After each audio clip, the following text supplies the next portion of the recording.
Well, thank you, Dr. Jenkin, and it's a privilege and an honor to be with you here this afternoon. I want to actually start out by congratulating you and thanking you, because the guidelines that were set out a decade ago to guide what was then a very young e-commerce industry fueled a tremendous amount of opportunity and economic growth in e-commerce. And everything I'm going to talk about today is a reflection and a consequence of the approach you took 10 years ago. And I guess if I were to have one message today, it's to encourage you to take a very similar perspective in the next 5 to 10 years. I am sure it was not easy 10 years ago to be as farsighted as you were. But I'll talk about in a minute what resulted. And I believe you will agree with me that what resulted has been good for both consumers and for people around the world. But let me just start out. You mentioned that you've bought on eBay. How many people here have bought something on eBay at one time or another? Great. How many of you have bought something from a seller outside of your native country on eBay? Great. How many of you have sold something on eBay?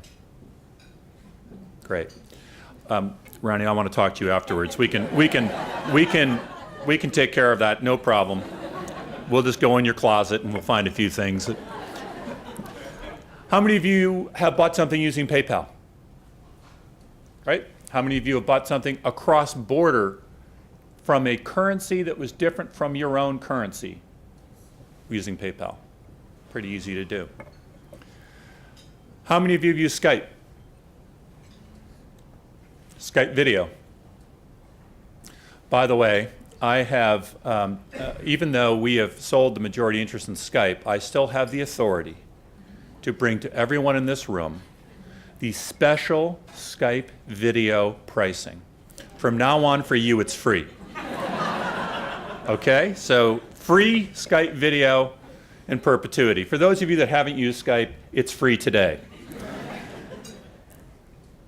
You all have helped create these three companies with your guidelines. Transparency, harmonization, access, light regulation has resulted in businesses that no one could have imagined a decade ago when you did this. Let me briefly just touch on those three businesses and then what we have seen sitting at the very altar of innovation in e-commerce and online over the last decade. Many of you may know the story of eBay, a classic internet e-commerce story. Pierre Omidyar was a software programmer who worked for several different companies, and he used to program at home. And he had a cat, and the cat would bother him while he was coding. So he bought a little pen light, and he used to, with one hand, code, and the other hand, he'd make the pen light go all over the room, and the cat would chase it. This is a true story. The pen light broke, and Pierre, who has always been a fairly environmentally sensitive person, said, I don't want to throw it out, but I want to get rid of it. So on Labor Day in 1995, he sat down and over 2 days wrote the original program that became eBay.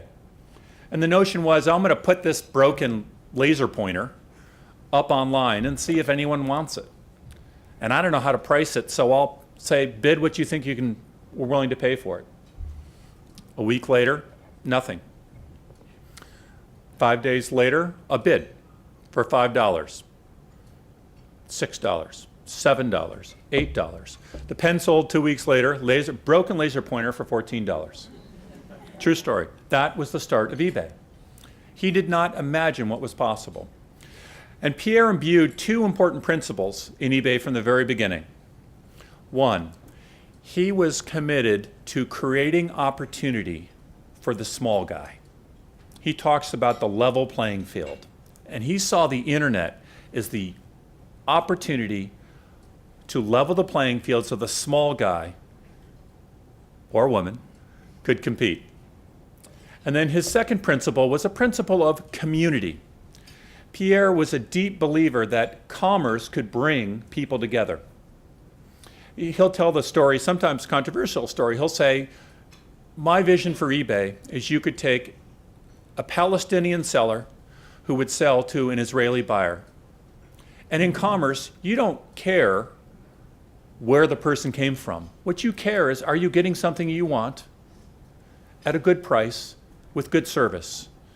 And so Pierre saw e-commerce as a way to break down our nation's boundaries and build community around the world. And today, eBay will sell $60 billion of volume will go through eBay. That's $2,000 a second. That's 14 years after Pierre created it. eBay is a truly global organization. Pierre believed in global community. Today, eBay is much larger outside the US than inside the US. eBay is in 39 different countries. 25 million people actively sell on eBay, small businesses, entrepreneurs. Over 1 million people make their primary or secondary living on eBay. That's 1 million jobs that were created that in most cases didn't exist before. eBay is truly global. I mentioned earlier, 20% of what trades on eBay goes across border. It's a global system where a stranger in one country can safely trade in another. PayPal joined the eBay family 8 years ago. PayPal is the world's largest online payment system. We bought PayPal because it made that commerce more effective and easy.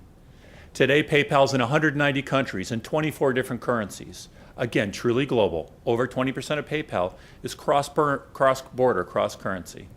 And it's enabling people that couldn't otherwise start a business, be able to receive money and send money from anywhere around the world. Skype, a remarkable business. 500 million people use Skype. It's a company that's not yet 5 years old. Almost 10% of the world's long-distance minutes are going through Skype for free. Skype is a predominantly outside the US, a truly global company. So I would assert the guidelines that you set out 10 years ago enabled the creation of these three great e-commerce companies and many others. And we've had the privilege of sitting at the very altar of this revolution, and I thought I would share with you what I see as the benefits of your guidelines, and benefits I think we need to keep a close eye on. The first, for consumers, e-commerce has created access and lower prices. It used to be that a consumer only had the choices that were available in their local market, in their local town. In some towns, that's a lot of small merchants. In other towns, it was increasingly large retailers that had all the distribution power. And if you were a consumer, you were limited to what was available on the streets and town around you, what products and what prices. The internet changed all that. Today, a consumer can sit anywhere in the world and have access to information about what products exist, and as importantly, information about what prices exist. And consumers have benefited from that choice. Let me quote a couple of studies. The European Commission just finished a study. My age is, I'm going to have to pull up my glasses here so I can read it. On a recent report on cross-border e-commerce in Europe, the European Commission said, and I quote, "Online shopping has two key benefits for consumers: an increased range of products to choose from and the possibility to save money." We've done our own study in Europe, commissioned by Frontier Economics, and we found that eBay buyers in the UK, Germany, and France obtained savings of around 17% over the other alternatives. And that's because this global competition results in lower prices for consumers. And in this economy around the world, there's not a consumer anyway that's not trying to stretch their euro or their dollar or their yen or their won. Lower prices as a result of the open market that you created with e-commerce.